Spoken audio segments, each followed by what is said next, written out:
Hi guys, this is Toefield Illustration Stream, episode 2. I'm Charles Toefield, and today I am just going to walk through the process of coloring one of the pages that I was working on for my comic Catacomb Champions. In case you didn't know it, Catacomb Champions is a web comic that I am posting for the time being exclusively on Instagram. It's a dungeon crawler comic, so it's very much in the same vein as games like Dungeons and Dragons and Pathfinder. It basically revolves around creating 4 adventurers and having them run through a dungeon. And then I have the audience who's watching the comic make choices based on what's available and what they can do. Then I roll based on what they'd like to do, and we take a look at the results. But moving back to the comic, what I'm doing right now is I'm just coloring one of the pages. It's actually one of the first panels for the comic, just sort of an establishing shot to show a deep forest, the way the way that I like to show deep forest. And you can see me, from what it looks like, you can see me moving around and getting image reference, and it looks like I'm playing around with layers to see what the best tactic is in terms of creating a lot of depth in the image. One of the other things you'll see is that I've created a layer over top.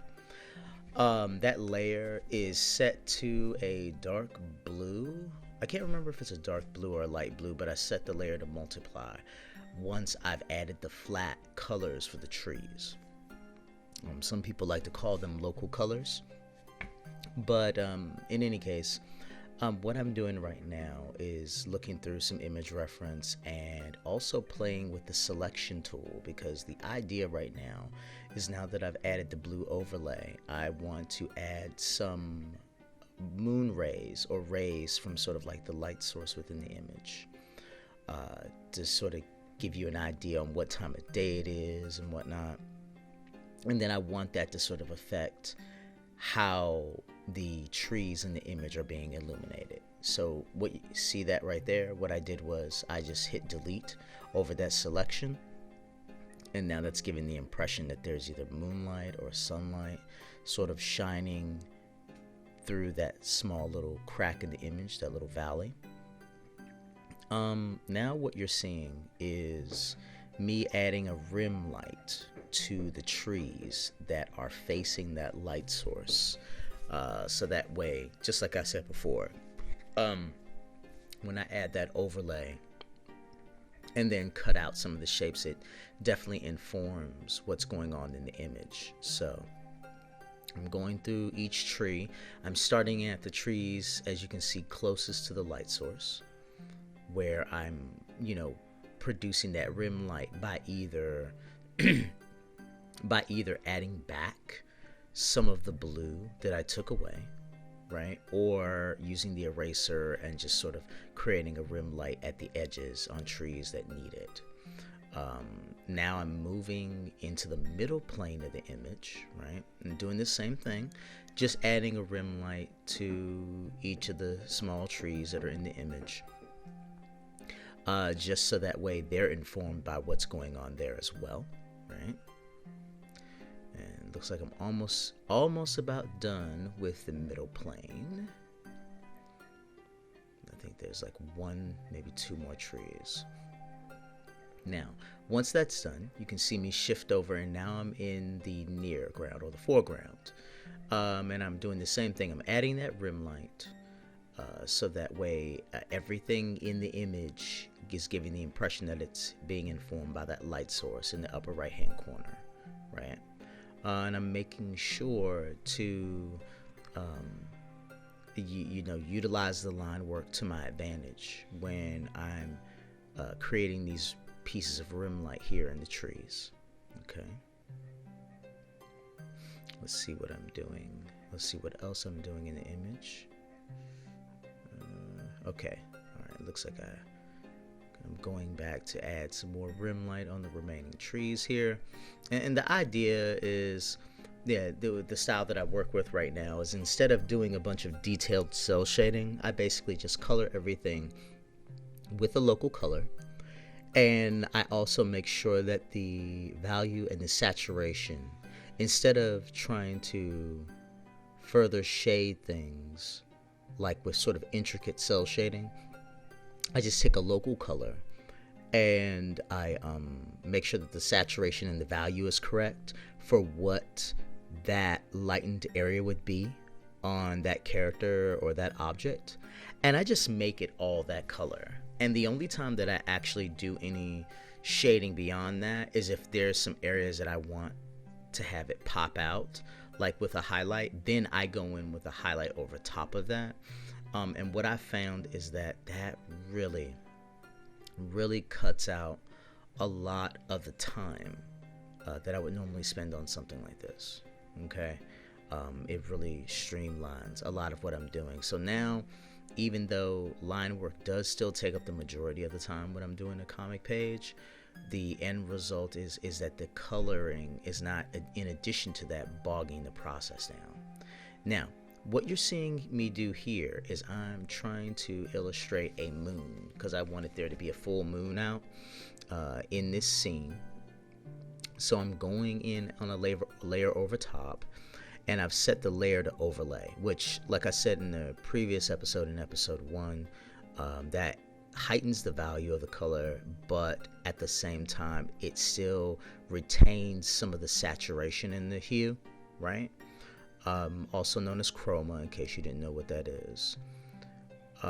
Because in a lot of cases when you add white to a color, even when it's digital coloring, what tends to happen is that it tends to tint the color, which means by its very nature it also tends to desaturate it. So this helps retain a lot of the saturation in a color, so that way it's a lot easier for me to color images, right? So looks like I am almost done with coloring the moon. I think I end up erasing those little spots right there, because at first I was thinking, well, maybe I should put some stars there, but I think I later on decided against leaving the stars there, because I just thought that just wasn't really going to help the image per se, right?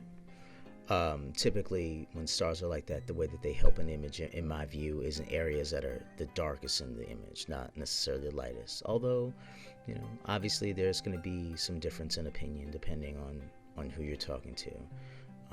There's definitely an element about illustration where people do bristle at the idea of like, okay, this is an absolute truth. And I get why they say that. There's definitely an element of subjectivity when it comes to making art. So it's definitely a valid critique. It's just I think sometimes a lot of people overuse that idea in general. I think what's going to happen soon is that you're going to see me. Oh yes, now I remember. Now I'm creating either another layer over top, or I'm using the exact same layer that I did for the moon, using the same white, but the layer is set to probably like 60 or 80% opacity. And I'm adding a highlight on the tree beyond just the regular rim light. And the reason why was pretty simple, because those were closest to the moon. I wanted the area in the image that's effectively the focal point, which is in the upper right hand corner where the light's illuminating from, to pop out even more, just so that way, maybe not totally hitting you over the head, but definitely communicating to you, hey, this is where you should primarily be focused on visually first, right? So I'm adding those little highlights, and notice I when I set it to overlay, see how that yellow, see how that green, it is somewhat desaturated, right? But in comparison to what white would normally do on a layer, it definitely is desaturating it a lot less than what you would have if you didn't use the overlay function on that layer. Now, what's happening here is I'm pulling some image reference, and I got the idea that maybe since this was the deep wood, which this is going to be a forest that's located in an area neighboring the territory of the elves, that I wanted to make it visually magical, you know, almost like in the same way that people thought like legend was magical, like those forests, that it looked magical that way, right? So I decided maybe it might be an interesting idea to make like what people might look at and think, hey, these are like fireflies, right? But I didn't want to get super detailed with the fireflies, so I just wanted to create like almost like little light specks, in the same way that when you see it, like if the sun is sort of shining like God rays through a window, you notice how you'll see those lints and pieces of dust, right? Well, I wanted to sort of produce that kind of effect, like almost like there's little like magical gnats or like fireflies in the image, right? That would give it, you know, that sort of otherworldly feel. So this was something that I was experimenting with, thinking, you know, this might be interesting visually. You know, let's see where this goes. Let's see where this takes us, right? And I think in the next layer over top, what I do is I add another layer after I drop the opacity of the blue there, and I add another layer and set it to overlay to try to color over top of it a little bit to see what would it look like if I tried to pop out that blue, you know. Like that might make it look interesting, especially if I went in with a broad brush and made it soft and sort of connected the little bulbs like with a very like thin mist, maybe, you know, like in swirls. You know, I thought that might be interesting. And here's where you see me thinking, hey, maybe it would be a good idea to give some of the little images of the fireflies little wings, like they're butterflies and stuff. But I definitely ended up deciding against that. Like, it just didn't feel right. I didn't, and then I thought about it narratively, and I said, okay, they're in the bordering area, an area that's bordering the elven territory. So I did want to give it the slight idea that it was magical, but I thought adding the fireflies now at this point would work against it, because I want to make the Highwood, because that's where the sylvan creatures live, like elves, dryads, and stuff like that, predominantly. I wanted to make that look intensely magical and intensely nature oriented, right? So in the end, even though I tried to add the highlights there, I didn't really feel very confident. But in doing it, I didn't feel confident with the effect. But also, I was thinking to myself, you know, that's a tool that I kind of want to have in my belt when I actually do draw a territory that's controlled by the elves, right? And I was thinking that would be such a cool thing to utilize and to draw upon, right? That maybe now wouldn't be the best time. So what you're going to see in a little bit is you're going to see those fireflies go away. But it'll be after I try a little bit. I'm going to be playing with this a little bit. It's not going to be too long, but you're definitely going to see me say, okay, we need to go in a different direction with that. But yeah, this is also important to note that because I was working with this panel, this was the first panel that I was working on. So I was not only trying to create an effective image, I was also trying to create an effective marker in terms of the aesthetic that each page was going to depict, right? I think that was super important. So because at first, I think with the original image that I did, excuse me, with the original image that I did, I actually added a texture underneath it, and I set that to overlay, either underneath it or over top of it. And later on, I decided against it because I thought to myself, that's good, it is interesting, but just the fact that I'm not doing all of that detailed shading, like you see with some of the illustrations in the lower right hand corner of my overlay, this makes it by default feel, at the very least, very different than what I'm doing, right? So I decided that that the plan at that point would be to not add textures, because the one with the textures is just, it felt good, but I just felt like I wasn't getting an effect that I thought, like, for the time invested in just even adding the texture. I decided to do a couple of other things instead that just, I felt like, helped streamline the process, where there's less thinking involved, you know, where I can just have a very formulaic workflow. Like, I know what I'm going to do, and then I just, you know, I go ahead and I execute. So any minute now, you're going to see those go away. And then you're going to see me start to work with something else in a little bit. So I'm just going to wait for a few minutes here. I think what I'm doing here is I'm looking at image reference of something that's the equivalent, to think to myself, how do I want to handle that, you know? Because I'm not really feeling it right now, and I don't want to do that extra work if it's not going to give me an effect that's going to be greater than the sum of its parts when it comes to making the image, you know? Like, how much time is it going to take me to do that thing? And then is it going to be okay? Now, here we are at the point where I decided to add another layer with the same blue. So what you're going to see me do in a second is select the panel, the interior of the panels. I'm going to grab a broad brush. It's going to be pretty big, I believe. And then, I'm going to add that same blue. But the difference is I'm going to set it to multiply, right? And I'm pretty sure that I dropped the opacity. Yeah, see? Here, oh wait, you know what, on second thought, it looks like I decided to add a light source here. So either one of two things. Yep, there's the soft brush. I think I ended up erasing that though. I'm not sure, but I think I ended up erasing that blue because I was like, I'm not really feeling that. But I do decide to help punctuate the foreground by doing a similar technique, that's for sure, right?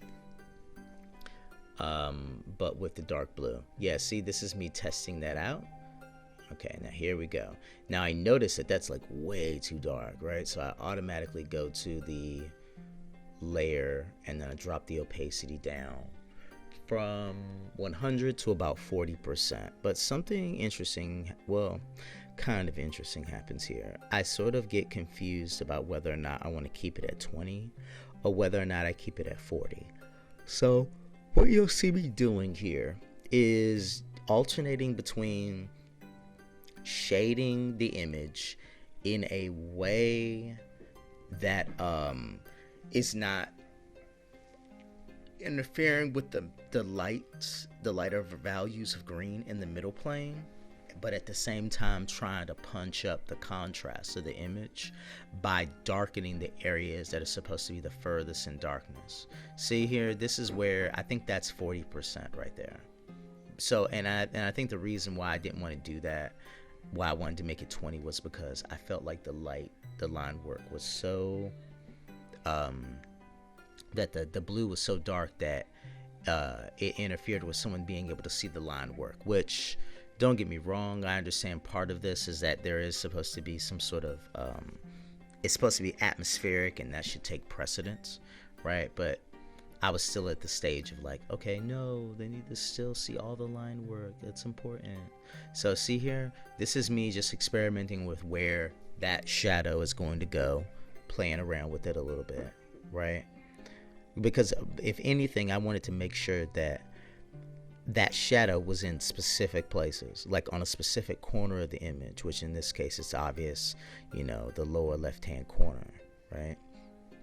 So this is me playing with that, just trying to make sure that I don't go too far in, like that I don't go too far into the middle plane.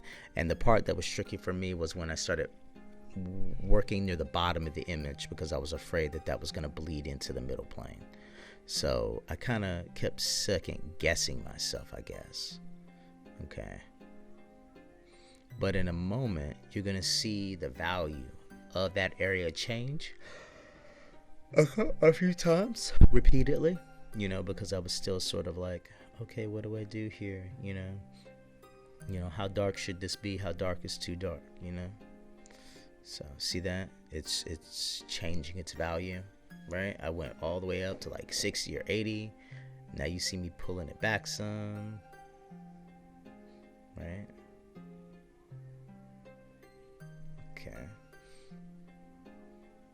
This is definitely not how dark the finished image is. You'll end up seeing me eventually settle down to about 20%